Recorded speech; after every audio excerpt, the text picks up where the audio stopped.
Et bonjour tout le monde, nous voici partis pour l'horoscope solaire. Donc j'ai fait le lunaire que vous pouvez retrouver également sur la chaîne et que je mettrai dans la barre d'informations si vous voulez aller plus vite. Donc là ça me paraissait super important parce qu'en fait c'est un petit peu les énergies dans lesquelles on va tous être de façon globale. Donc pour moi c'était un peu une façon aussi de pouvoir poser un espèce de cadre qui va nous aider tous de façon collective à pouvoir avancer. Et après, si vous voulez aller plus loin, j'ai fait les horoscopes sous format podcast qui ne sont pas des tirages prédictifs, je le répète, et qui vont nous parler un petit peu de la tendance au niveau aussi astro pour votre mois, en fonction de votre signe. Donc là, dans le solaire, on va pas s'attarder trop sur l'aspect lunaison puisque j'ai fait un horoscope lunaire qui parle de la pleine lune et de la nouvelle lune qui vont arriver en septembre avec les dates. Mais là, c'est pour un peu en profiter pour vous expliquer les bases de comment je vois les choses en se basant sur le tarot et sur la numérologie et sur l'astrologie. On va essayer de faire quelque chose de groupé. Donc là, on est sur le mois 9 septembre, c'est 9. 9, la lame majeure du tarot, c'est l'ermite. Sachant que on est actuellement sous une année qui est le 6, puisque si on ajoute tous les chiffres de 2022, donc 2 plus 2 plus 2, ça fait 6, ça fait qu'on est sous l'année de l'amoureux. Donc tout 2022, ça va être en lien avec les énergies de cette carte. J'irai plus loin, ne vous inquiétez pas, on va y aller ensemble par étapes. L'ermite, qu'est-ce que c'est le numéro 9? Qu'est-ce que c'est l'ermite? L'ermite, c'est en fait c'est une énergie plutôt introspective qui va être en lien, si je ne m'abuse, avec la Vierge, avec le signe de la Vierge, qui est donc un signe de terre mutable, et la Vierge va être régie par Mercure, la planète Mercure qui nous parle de communication, de comment on se positionne par rapport aux autres au niveau de ce qu'on exprime et de la façon dont on s'exprime. Donc ça peut s'exprimer, ça peut être soit voilà comment on parle, comment notre langage de l'amour, comment on perçoit aussi les choses. Mercure va nous parler de la perception. Donc en gros ici, en plus si on rajoute à ça le fait que la Vierge régit dans l'astrologie la maison 6, qui nous parle de nos compétences, de ce qu'on est capable de faire, de ce que l'on a en nous, entre guillemets du potentiel qui est présent pour pouvoir développer ces compétences dans quelque chose de pratique et qui va nous servir et servir aux autres. On voit bien que le mois de septembre est très en lien avec les énergies entre guillemets de la rentrée. Comme pour les enfants qui retournent sur le banc de l'école, pourquoi ils vont à l'école? Pour développer, enfin on leur souhaite, des compétences qui vont leur être utiles plus tard et pour développer une méthodologie et une façon aussi d'apprendre. Alors après évidemment je ne suis pas là pour parler du système éducatif de l'éducation nationale français, mais c'est juste une image, parce que je trouve pas que ça soit flambant, très personnellement, encore une fois c'est qu'un avis personnel, je pense que ça pourrait être amélioré, mais en tout cas ce qu'on veut nous dire ici avec l'ermite, c'est qu'on rentre dans le mois de septembre avec une capacité renouvelée à apprendre et on nous pousse, on est encouragé à apprendre, que ça soit sur soi, faire la lumière sur ce que l'on a en nous que l'on ne voit pas, ou que ça soit par rapport à vraiment des choses qu'on veut apprendre concrètement, si on veut se remettre aux études, si on veut faire une formation, si on veut faire un atelier, si on veut lancer une activité. C'est cette notion de je mets la lumière pour éclairer le plan complet, le terrain complet, et à partir de là, une fois que j'aurai une vision déjà de ce qu'il y a sous mes pieds, comme on peut le voir dans cette carte, et que je sais dans quelle direction je vais, et bien là, à partir de là, on pourra poser des choix. Les amoureux dans le tarot, ça nous parle donc du numéro 6. Les amoureux représentent le signe du Gémeaux. Le Gémeaux est un signe d'air mutable qui est donc aussi régi par Mercure. Ce qui est intéressant, c'est que les deux sont régis par Mercure, donc cette capacité de percevoir les choses à travers notre expérience et aussi parfois malheureusement nos filtres qui vont un petit peu flouter ou tronquer notre expérience. Ça va nous parler de la maison 3, les Gémeaux. La maison 3, c'est en lien avec nos capacités intellectuelles et la façon dont on raisonne. Donc encore une fois, c'est hyper cohérent. Les deux vont bien ensemble de quel est votre langage de l'amour, par exemple. Pour prendre un exemple simple, c'est un bouquin qui a été vendu à des millions d'exemplaires. Ça peut être un bouquin qui peut-être vous intéressera. En tout cas, c'est comment les langages de l'amour, comment est-ce que je communique. J'ai fait un podcast sur la chaîne L'eau du feu coaching holistique sur l'intelligence émotionnelle que je vous recommande chaudement, puisque pour moi, on nous parle aussi, si c'est dans les relations pas forcément sentimentales, de la façon dont je communique à l'autre mes besoins, mon degré et ma capacité de remise en question, et comment je vais entre guillemets utiliser cette intelligence mercurienne qu'ont les deux cartes pour pouvoir justement communiquer bien, clairement, et atteindre mes objectifs aussi au niveau pro et perso. Donc là, la carte de l'amoureux, puisque dans le tarot traditionnel, je vais pas me baser sur la base rider, c'est pas les amoureux, c'est l'amoureux. L'amoureux dans le tarot, c'est aussi cette notion 2022 pour la plupart d'entre nous, c'était des choix. C'est des choix qui sont à faire, qui ont été faits, qui vont être faits. Ce sont des choix qui nous incombent et qui vont vraiment, entre guillemets, poser le cadre pour l'année à venir, qui sera donc 2023. 3, 4, 5, 6, 7 qui logiquement nous font passer dans l'année du chariot. Donc là c'est une phase hyper importante, septembre, parce que ça nous pose le cadre, ça nous dépeint déjà les grandes lignes de notre prochaine vie et de notre année 2023. Donc là j'ai envie de vous dire, s'il y a des choses à rectifier qui dans votre vie ne fonctionnent pas, les amis, c'est maintenant. Dans tous les cas c'est maintenant, hein, que ça soit qu'on soit dans le mois de la Vierge, de l'Ermite, de tout ça. On s'en fout, c'est le moment c'est maintenant, mais d'autant plus là, on nous signifie quand même que s'il y a des changements vraiment importants à effectuer, à opérer, il faut activer. Idéalement, il faudrait avoir fait ça déjà en amont, à savoir plutôt juillet, août. Mais en septembre, c'est quand même le moment go go go. C'est comme quand on a un voyage et qu'on doit préparer les valises. Voilà, vaut mieux préparer ça un peu à l'avance plutôt que la veille en catastrophe et dormir 2 heures et stresser toute la journée. Donc là, on nous dit, le plus vous préparerez le terrain, ce qui est aussi propre à la Vierge, de pouvoir être dans quelque chose de méthodique, de pratique, de logistique, de factuel, de très utilitaire, mais dans le bon sens du terme. Et on a ici la lame des amoureux, de l'amoureux, qui va nous parler du Gémeaux, qui lui est dans une idée et dans une effervescence mentale et va avoir beaucoup d'idées. Donc en gros, ces deux-là ensemble, c'est un combo gagnant si on sait les utiliser, parce que t'as les idées, t'as les ressources pratiques pour le faire, théoriquement, ça devrait plutôt bien se passer, quoi. Donc là, il y a déjà un peu, voilà, le cadre est posé. Ce qui est intéressant, et c'est là où c'est à vous de voir dans quel domaine de vos vies ça va le plus résonner. Mais évidemment, il n'y a pas de hasard là-dedans. Si on regarde ces cartes-là, on voit bien que le 9, on le retrouve dans le tarot dans ce qu'on appelle les cartes de cour, qui vont de 1 à 10, après on ajoute valet, cavalier, dame, roi. Mais là, ce qui nous intéresse, c'est 9 et 6, comment ça se retranscrit dans notre vie quotidienne avec le tarot.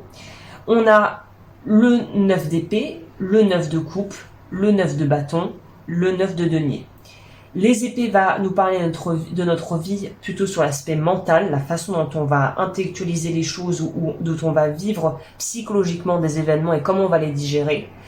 Le 9 de coupe, c'est comment ça va impacter notre vie émotionnelle et comment ça va vraiment être absorbé par notre corps et par le corps émotionnel dans les sphères de l'aura, si on va un petit peu plus loin dans l'énergétique, les corps auriques. Le 9 de bâton ici, les bâtons vont nous parler de comment on va réagir face à la réaction qui a été déclenchée par un facteur, par des déclencheurs émotionnels, comment on va se positionner par rapport à ce qu'on a vécu. Le 9 de denier, enfin les deniers vont nous parler de comment on va planter ça dans la matière, incrémenter ça et quelle va être notre réaction. Pour vous donner un exemple simple, et c'est pareil ici, sauf que c'est juste les chiffres et donc la signification des cartes qui va changer, mais en gros c'est... Je vais avoir une pensée par rapport à quelque chose. Ça va créer une émotion dans mon corps. Par exemple, je suis terrifiée par les chiens, j'ai la phobie des chiens. Je pense à un chien ou je vois un chien. Je vais avoir une réponse de peur immédiate, de survie. J'ai peur des chiens. Je vais agir en me cachant ou en essayant de, je sais pas, grimper sur une chaise ou courir et fermer la porte. Et là, en fait, quand je pense à l'action de fermer la porte ou de monter sur une chaise, j'ai déjà ancré dans la matière l'idée que j'avais en tête, que j'ai faite pour pouvoir me protéger. Et ce qui est intéressant, c'est qu'on pourrait indéfiniment, en fait, faire revenir les cartes dans l'autre sens comme un cycle sans fin, parce qu'en fait, on peut aussi lire les choses dans l'autre sens. j'ai posé une action en la matière, ça a créé des conséquences et ça a peut-être réveillé en moi des désirs ou des peurs. Les peurs vont venir réactiver ce qui est dans mon corps émotionnel et ce qui est en moi, les traumas que j'ai pas digérés. Je vais penser à ce qui me fait peur ou à la sensation que je ressens et je vais renforcer le système. Et on revient à je vais réimplanter dans la matière ce que j'ai juste pensé ou ressenti à la base. Donc je pars sur un peu du perché là, je crois. J'espère que je n'ai pas perdu tout le monde, mais c'est pour vous donner un peu une idée. Donc là, qu'est-ce que ça veut dire? Ça veut dire qu'au niveau de notre vie personnelle, notre vie intérieure, on pourrait dire, 9 d'épée, on va être confronté à nos peurs. C'est bizarre que j'ai pris cet exemple, mais en même temps, oui, c'était tellement évident. On va être confronté à nos peurs et aux limites qu'on s'est nous-mêmes fixées dans notre vie. On va être aussi confronté à ce qui nous convient et ce qui nous rend heureux et ce qui nous satisfait véritablement dans notre vie émotionnelle. Est-ce qu'on est bien dans sa famille? Est-ce qu'on est à sa place? Est-ce qu'on aime sa vie? Est-ce qu'on aime les gens qui sont dans notre vie? Est-ce qu'on a l'impression d'être au bon endroit, au bon moment, ou on a l'impression de passer à côté de sa vie tous les jours? Le 9 de bâton. Est-ce que on est avec les 9 dans une idée de faire partie de quelque chose de plus grand que soi, d'être à la fois dans une forme de tolérance et de bienveillance avec autrui et avec soi-même? Est-ce qu'on a l'impression que nos croyances régissent nos vies ou est-ce qu'on a l'impression vraiment d'être aux commandes et de poser des actions qui sont complètement alignées avec nos croyances et notre feu intérieur? Le 9 de denier, c'est est-ce que je suis, parce qu'on en revient à cette notion de matière, est-ce que je suis dans quelque chose? Est-ce que je nourris des projets qui me font vibrer? Est-ce que j'ai assez d'argent pour pouvoir réaliser mes aspirations et pouvoir me faire plaisir? Est-ce que j'ai cette espèce on pourrait dire de respect de moi-même? Est-ce que je nourris le respect de moi-même dans ce que je fais? Est-ce que je suis avec des gens qui me font me sentir comme une reine ou un roi? Enfin, évidemment symboliquement, mais est-ce que je suis avec des gens qui me font me sentir riche de tout ce que j'ai, avec qui je partage des choses, avec qui j'ai une profonde connexion, une profonde intimité? Est-ce que je suis bien dans mon entourage? Ça va être en lien avec le mois de septembre, à proprement parler. Si on devait aller vraiment pour voir, vu qu'on arrive bientôt à bientôt, mais quand même presque, à la fin de l'année 2022 approche, dans l'aspect de l'année en elle-même avec le numéro 6. Le 6 d'épée, c'est est-ce que j'ai travaillé sur les traumas que j'ai? Est-ce que j'ai pu guérir des choses qui restaient coincées, qui m'empêchaient d'évoluer? Est-ce qu'aussi avec le 6, est-ce que j'ai réussi à trouver un équilibre dans ma vie? Est-ce que j'arrive à prendre soin de moi, soin des autres? Est-ce que j'arrive à pouvoir exprimer ma créativité? Est-ce que j'ai l'impression d'être dans l'abondance? Est-ce que la vie me paraît, j'allais dire fair, équitable? Est-ce que j'ai pris mes responsabilités par rapport peut-être au traumatisme ou aux blessures que j'ai pu subir? Est-ce que je suis dans l'amour ou est-ce que finalement je suis dans la peur? Le 6 de coupe, ça va être, est-ce que j'ai travaillé justement en lien avec les personnes, peut-être si vous croyez à ça, au niveau karmique, avec qui j'avais des dossiers non résolus, des vieux dossiers qu'il fallait archiver. Ça peut être sous forme de secrets de famille, de contentieux au niveau professionnel, de non-dits, de tensions dans le domaine de la sphère familiale et intime. Donc c'est est-ce que j'ai pu réussir à dépasser les limitations, à incorporer peut-être une meilleure communication ou une plus grande transparence pour pouvoir en fait clôturer les dossiers qui me faisaient vraiment, qui me font mal au cœur, quoi, qui me rendent malheureux. Le 6 de bâton, c'est est-ce que je vais réussir aussi à pouvoir, au niveau professionnel et au niveau de mes projets de vie, acter dans la matière ce que j'ai pu résoudre. C'est-à-dire qu'une fois que les problèmes ont été désamorcés ou que les conflits ont été désamorcés, généralement, il y a une espèce de phase d'amorce, d'attaque qui va nous permettre de recommencer un cycle sur des bases beaucoup plus saines.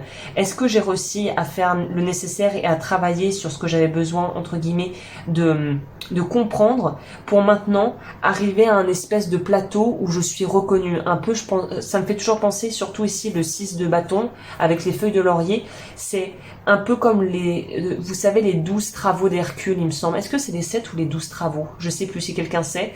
Il me semble que c'est les 12 travaux d'Hercule. Dans la mythologie, sachant que Hercule et Héraclès, c'est la même chose. Je crois qu'Hercule c'est grec, Héraclès c'est romain ou l'inverse, je sais plus. Mais il y a cette notion des 12 travaux de Hercule. C'est-à-dire, est-ce que je suis passée par les étapes? Est-ce que j'ai fait tout ce que j'ai pu pour pouvoir vraiment dépasser ce qui me limitait, ce qui me faisait mal, et pour pouvoir vraiment transcender ça quelque part. À partir de là, j'ai dû avoir des résultats plus ou moins fructueux en fonction du degré peut-être d'investissement et aussi du point où j'en suis actuellement dans ma vie. Est-ce que j'ai fait au mieux? Est-ce que ça enregistre? Parce que je me suis dit, oh là là, si ça s'arrête, ça enregistre toujours. Donc voilà, est-ce que j'ai fait les choses de la façon la plus correcte, on pourrait dire, possible pour moi et pour les autres? Et on en arrive au 6 de denier, qui va nous parler justement de si j'ai fait les choses théoriquement vraiment avec le cœur, presque avec les tripes, j'ai envie de vous dire, normalement, je vais pouvoir, entre guillemets, récolter le fruit de mes efforts. C'est-à-dire que si j'ai essayé d'être honnête avec moi-même, ou pour prendre quelque chose d'un peu plus concret, si j'ai posé les paliers pour petit à petit, je sais pas, manger plus sainement ou décider d'arrêter la cigarette, est-ce que j'ai mis des choses en place? Est-ce que ça a été fructueux? Et maintenant, est-ce que quelque part, j'ai résolu, on peut pas résoudre tous les problèmes, ça serait trop générique de dire ça, mais est-ce que j'ai réussi à trouver une forme de... Est-ce que j'arrive à nourrir plutôt avec le 6 de denier, pour moi c'est, est-ce que j'arrive à nourrir une forme de respect de moi-même et de plaisir? Est-ce que je suis dans une vie que j'aime? Pour moi, c'est ça aussi cette année de 2022, c'est est-ce que je suis dans une vie que j'aime? Est-ce que ma vie est à mon image? Est-ce que les gens autour de moi représentent et reflètent ce que j'ai envie de vivre? Et est-ce que c'est avec eux que j'ai envie de partager? Donc là, c'est sur la base plus de tarot, le 6 va nous parler de pouvoir concilier et s'engager. Et je pense vraiment, j'ai fait un podcast sur l'engagement, je vous le ressortirai, je pense que je l'ai, parce que là je suis en train de complètement faire une refonte de ma chaîne, donc moi aussi, on est dedans, je suis comme vous dedans là.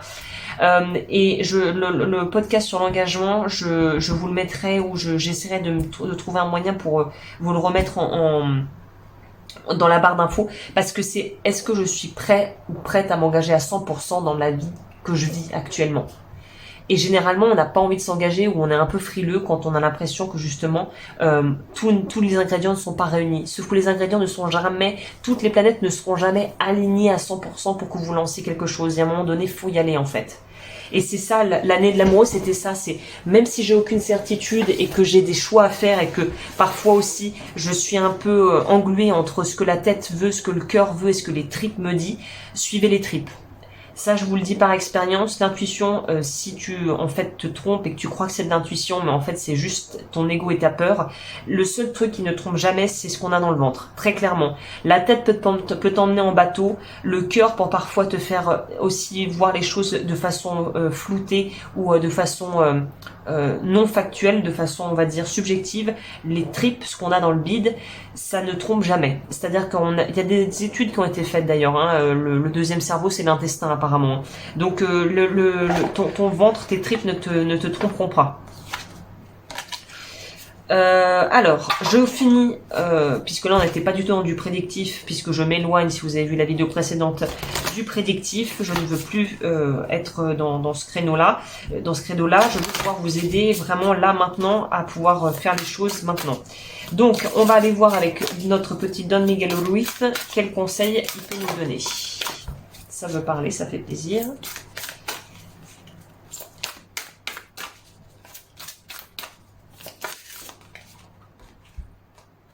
Renoncez au besoin d'avoir raison, que votre parole soit impeccable.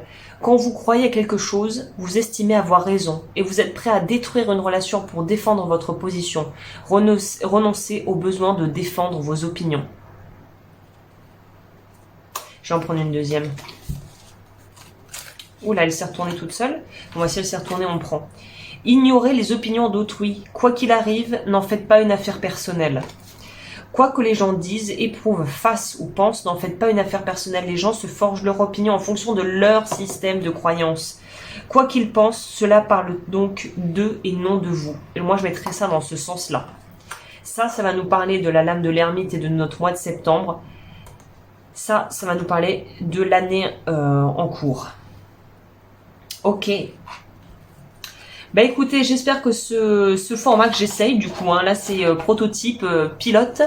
comme on dit dans les séries télé, pilote de mes horoscopes solaires et lunaires. N'hésitez pas à me dire si ça vous a plu, si c'est trop fouillis et que vous voulez que je fasse quelque chose d'un petit peu plus construit. N'hésitez pas à me le dire, n'hésitez pas à liker, à vous abonner, à partager si vous pensez que ça peut intéresser d'autres personnes, cette approche-là. Et moi je vous retrouve très vite du coup pour les horoscopes qui sortent le 5 à 19h15, puisque j'ai un peu regardé autour de moi, pris la température entre guillemets. Apparemment la majorité d'entre vous, ceux qui ont répondu sur l'aspect onglet communauté, préféraient que je publie plutôt en début de soirée. Donc écoutez, je le fais.